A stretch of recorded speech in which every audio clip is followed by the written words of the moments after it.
Hey guys, you are most welcome to our channel. Before moving ahead, I'll request you to please subscribe कर लीजिए. आप मेरे channel पर अगर नए हो तो इस चैनल को सब्सक्राइब कर लीजिए. आज मैं आपको एक नया टॉपिक डिस्कस करने वाली हूँ जिसमें कि आप कंफ्यूज होंगे. आई एम श्योर कि आप सोच रहे होंगे कि बाहर जाकर पढ़ना है, बट कौन सी कंट्री, कौन सी डेस्टिनेशन आपके लिए चूज करना है आपको, right? So today we are going to discuss this topic. I'll guide you all the points. I'll cover you most of the points which you should consider before deciding the country. So without wasting the time, let's get started.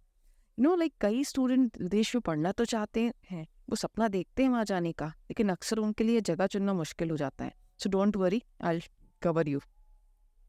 So first point जो आपको consider करना है वो है कि आपका post study work right. वहाँ पर आपको पोस्ट स्टडी वर्क राइट्स कितने मिल रहे हैं. Means after completion of your studies how much time they are giving you to stay in the country. Means अगर आप सपोज स्पेंड कर रहे हो lakh of rupees, not obviously not lakh, but किसी भी कंट्री में जाने का आपको बहुत सारा पैसा वहाँ स्पेंड करना होता है, राइट? तो वो पैसा आपको रिटर्न ऑफ इन्वेस्टमेंट तब मिलेगा जब आप वहाँ पर रुक कर काम करना कर पाओ. वहाँ पर आप लीगली ऑथोराइज हो कि आप you can stay there and work. Hence you should consider which country is giving you maximum post study work rights. तो अगर हम पोस्ट स्टडी वर्क रेट पे कंट्री की बात करें तो you will find like Australia is giving you 3 to 5 years of post study work rate. अगर आप वहाँ मास्टर्स के लिए जा रहे हो you would be eligible to stay for 3 to 5 years. मतलब कि 2 साल के मास्टर्स के बाद आप 3 से 5 साल वहाँ पर रह सकते हो. वहाँ पर आप 3 से 5 साल के लिए और रहकर काम कर सकते हो, राइट? सिमिलरली अगर आप यूके जा रहे हो तो वहाँ पर आपको 1 ईयर का मास्टर्स मिलता है and there you will get 2 years of post study work right. मतलब आप 1 साल के मास्टर्स के बाद मैक्सिमम 2 साल और रह सकते हो, और आगे रहना चाहो तो भी पॉसिबल है, but there is a different route for the same. Also आपको ये भी कंसिडर करना पड़ेगा क्या आप पीआर कंसिडर कर रहे हो. मीन्स क्या आप उस कंट्री की परमानेंट रेसिडेंसी चाहते हो, आप ग्रीन कार्ड सोच रहे हो, प्लान कर रहे हो, तो उस हिसाब से भी आपको रहना पड़ेगा, डिसाइड करना पड़ेगा. सिमिलरली आप कनाडा जाना चाहते हो तो there also you will get post study work right of 1 or 2 years. Okay, but आपको मैं बता दूं Dubai and Singapore are the countries जो कि आपको पोस्ट स्टडी वर्क राइट्स नहीं देती हैं. ओके, तो पोस्ट स्टडी वर्क राइट्स आपको दुबई सिंगापुर में बिल्कुल नहीं मिलेगा.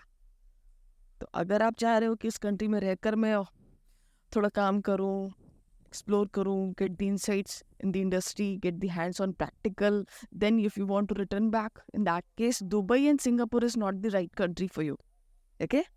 So ये सबसे important point है. सबसे पहले आपको अपना गोल और इंटरेस्ट चूज करना पड़ेगा. मतलब आपका गोल क्या है, आपका उस कंट्री में रहना चाहते हो या क्या आप वहाँ से पढ़ाई करने के बाद तुरंत वापस आना चाहते हो इंडिया. ये चीज़ आपको कंसिडर करनी पड़ेगी. देन सेकेंड पॉइंट जो आपके लिए सबसे इम्पॉर्टेंट है वो है आपकी planning for your funds. How much you are ready to spend on your studies, because studying abroad is very expensive. There you have to pay in the not in Indian currency, you will be paying in euros, pounds and all, right? So if you are going for studies abroad, आप मान के चलो कि 1 साल का खर्चा आपको 25 से 30 लाख का आता ही आता है, including your living expense and tuition fees. तो उस केस में अगेन मैं आपको सजेस्ट करूँगी कि अगर आप 25-30 लाख रुपए 1 साल के लिए स्पेंड करने को रेडी हो, then you can consider UK.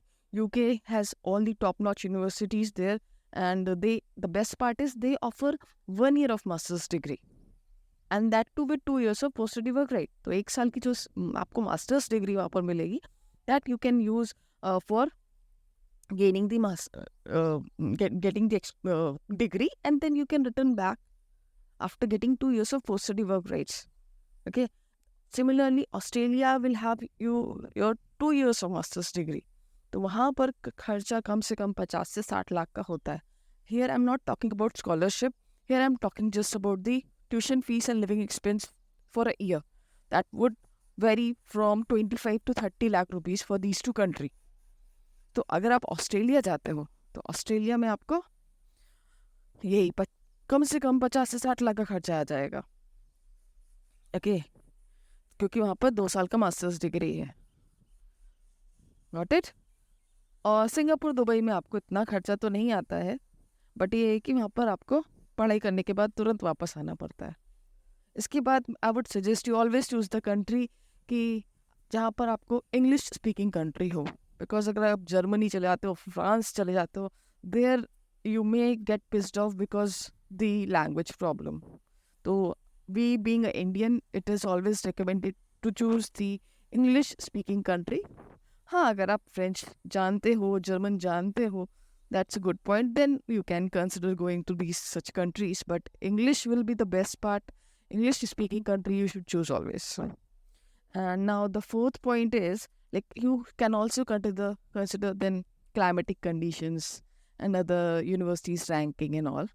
That is completely different, but the three main point you should always choose, you should always consider before choosing the destination for your studies is your post study work right, वो country के आपको कितना post study work right they रही है। Second is your आपका budget क्या है, and third point is your English speaking country is the better. तो ये 3 पॉइंट मैंने आपको बताया। I hope you will find the path for choosing the right destination for your studies. मिलते हैं फिर दूसरे वीडियो में। Thank you. बाय।